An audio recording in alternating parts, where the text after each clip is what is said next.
കൃഷി ജീവിതമാക്കിയ ഒട്ടനവധി ആളുകളെ നമുക്കറിയാം അല്ലേ? അത്തരത്തിൽ ഒരാളാണ് റിട്ടയേർഡ് പോലീസ് ഉദ്യോഗസ്ഥൻ ഇടുക്കി രാജകുമാരി സ്വദേശി PV വർഗീസ്. വീടിന്റെ മട്ടുപ്പാവിൽ വരെ അദ്ദേഹം ഇപ്പോൾ ഹരിത വിപ്ലവത്തിലാണ്. ആ കാർഷിക സമൃദ്ധിയിലേക്ക് നമുക്ക് ഒന്ന് പോയിട്ട് വരാം. കണ്ണിന് കുളിരുള്ള നല്ല പച്ചപ്പുള്ള കാഴ്ച.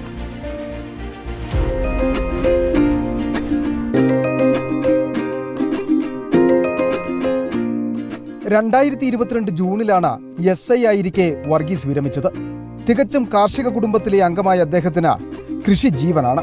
അതുകൊണ്ട് തന്നെ വിരമിക്കലിന് ശേഷം ഒരു മുഴുവൻ സമയ കർഷകനായി മാറി.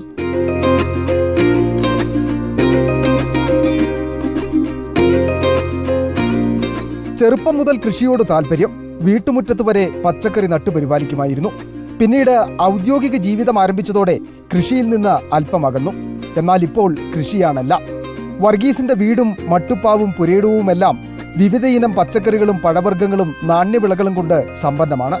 മട്ടുപ്പാവിലും മഴമറയിലുമായി ക്യാരറ്റ്, ക്യാബേജ്, പയർ, സ്വീറ്റ് കോൺ, പച്ചമുളക് തുടങ്ങിയ നിരവധി ഇനം പച്ചക്കറികൾ വിളയുന്നുണ്ട്. വിഷരഹിത പച്ചക്കറി എന്നുള്ള ഒരു സ്ലോഗന്റെ ഭാഗമായിട്ടാണ് ഞാനിങ്ങനെ ഇത് സ്വന്തമായിട്ട് കുറേ സ്ഥലങ്ങളിൽ നമ്മൾ വിഷരഹിതമായി ജൈവ രീതിയിലുള്ള പച്ചക്കറി കൃഷി ചെയ്യുന്നത്. അതോടൊപ്പം തന്നെ നമ്മൾ ആഹാരം കഴിക്കുന്നതിൽ എല്ലാ നേരത്തെ ഭക്ഷണത്തിനും ഒരു കറിയെങ്കിലും സ്വന്തം പറമ്പിൽ നിന്ന് ഉണ്ടാക്കണമെന്നുള്ള ആ ഒരു ഉദ്ദേശത്തോടു കൂടിയാണ് ഇങ്ങനെ ഈ പച്ചക്കറി കൃഷിയിലേക്ക് തിരിയാനുള്ള കാരണം. ഏലവും കുരുമുളകും ഉൾപ്പെടെയുള്ള നാണ്യവിളകളും സ്വന്തം പുരയിടത്തിൽ പരിപാലിക്കുന്നുണ്ട്.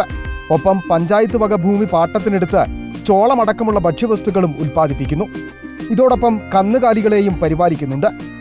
കർഷകരുടെ ഉന്നമനത്തിനായി പ്രവർത്തിക്കുന്ന കർഷക കൂട്ടായ്മയുടെ സാരഥി കൂടിയാണ് ഇന്ന് ഇദ്ദേഹം. കാർഷിക മേഖല കടുത്ത പ്രതിസന്ധികൾ നേരിടുമ്പോൾ സമ്മിശ്ര കൃഷിയിലൂടെ അതിനെ മറികടക്കാൻ കഴിയുമെന്ന് തെളിയിച്ചിരിക്കുകയാണ് PV വർഗീസ് എന്ന ഈ കർഷകൻ.